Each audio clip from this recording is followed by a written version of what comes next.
You know when you put a record on and within 30 seconds you know that you're not going to be doing anything else for the next 40 minutes? You're not scrolling, you're not checking messages, you're not skipping tracks, you're just in it.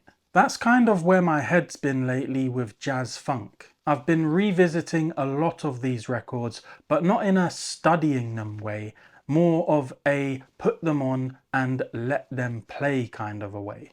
And what really hit me is how complete some of these albums feel. Like once they start, they create their own little universe. So today I want to talk about 5 jazz funk albums that I really do feel are essential listening. Not necessarily the most obvious ones, not necessarily the most commercial ones, but records that really capture that moment during the early to mid 70s where jazz musicians were stretching out, plugging in, leaning into the groove, and still making something deeply musical. And to give you an entry point, I'll talk about one track from each album that I feel sums it all up. First up, we have Donald Byrd's album named Places and Spaces from 1975. Donald Byrd is such an interesting figure in jazz because his career basically mirrors the evolution of the music. He starts out hard bop, plays with basically everyone you'd want to play with during the 50s and 60s. And then by the 70s, he's fully embracing funk, soul, and electric sounds. Places and Spaces sits right in the middle of that transition. This is Donald Byrd working closely with the Mizell Brothers, and if you're familiar with their sound, you know exactly what that means. Lush arrangements, tight rhythm sections, and this really polished yet still funky aesthetic. What I love about this album is how cinematic it feels. It's not aggressive funk. It's smooth, spacious, but it grooves hard if you listen closely. There's a lot of room in the mix. Synths floating around, electric piano sitting in the pocket, and Byrd's trumpet gliding over the top. Wind Parade is my favourite track here because it feels almost weightless. The groove is steady but unhurried. Donald Byrd doesn't rush anything. His playing is incredibly melodic. He's not trying to impress you with fireworks. It's all about tone, phrasing, and mood. This album is significant because it helped to define what jazz funk could be without losing sophistication. It also helped to open the door to younger listeners who maybe weren't checking out straight ahead jazz, but immediately connected with this sound. If you've ever wondered how jazz managed to stay relevant in the 70s without chasing trends, Places and Spaces is part of the answer. Next up is Ramsey Lewis's album named Sun Goddess from 1974. Now, Sun Goddess is one of those albums where the collaboration alone is enough to get your attention. Ramsey Lewis teams up with Earth, Wind and Fire. Not Earth, Wind and Fire as backing musicians, but Earth, Wind and Fire being fully Earth, Wind and Fire. Maurice White is all over this record and you can feel it immediately. This album is joyful. That's the word I keep coming back to. There's a sense of optimism running through it.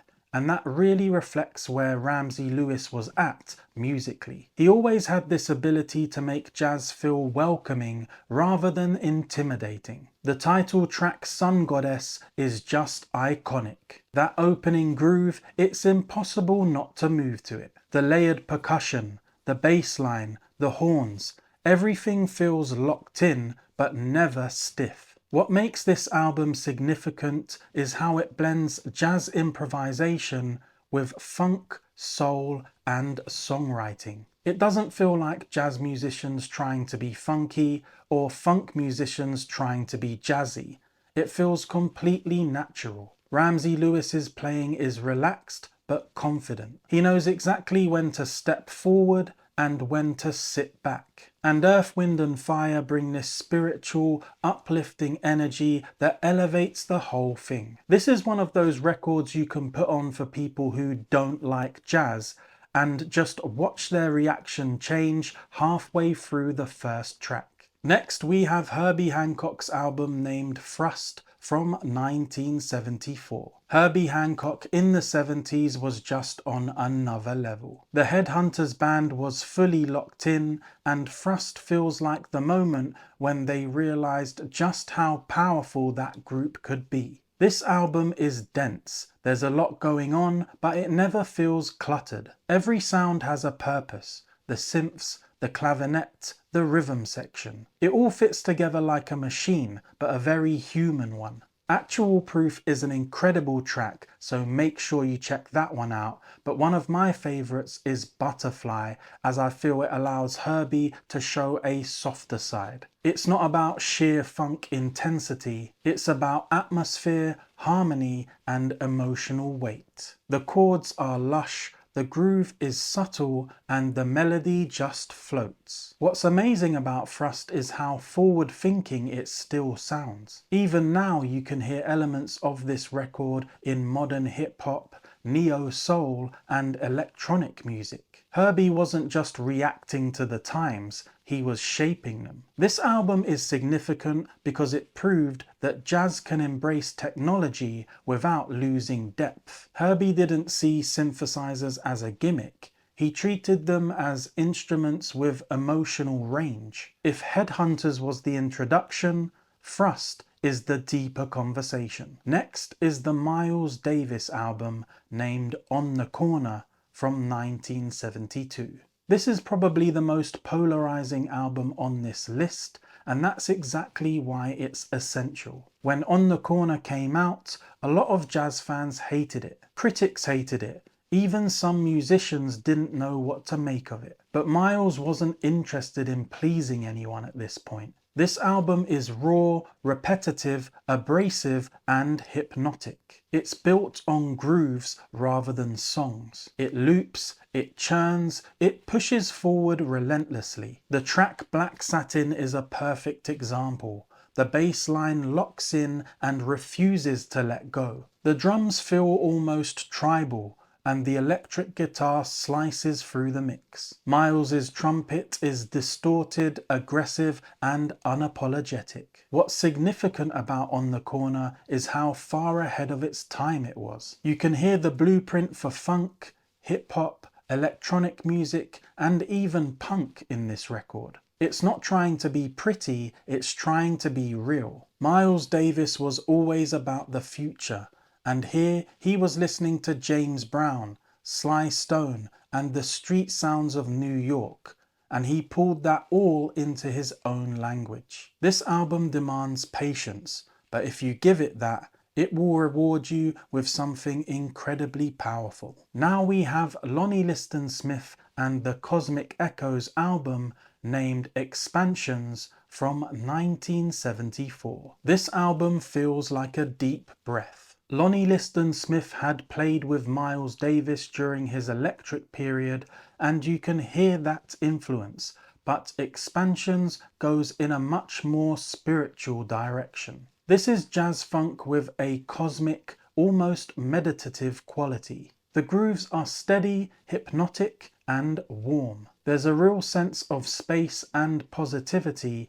running through the whole record. The title track Expansions is just beautiful. The bass line is simple but unforgettable. The vocals are understated, almost like a mantra. And Lonnie's keyboard work just glides over everything. What makes this album significant is how it bridges jazz funk with spiritual jazz, soul, and even ambient music. It's not flashy, it's about feel, vibration, and mood. This is music you can listen to actively or in the background and you'll still feel its impact. It invites you in rather than demanding your attention. What I love about all 5 of these albums is that they don't sound like compromises. None of these artists were selling out or watering anything down.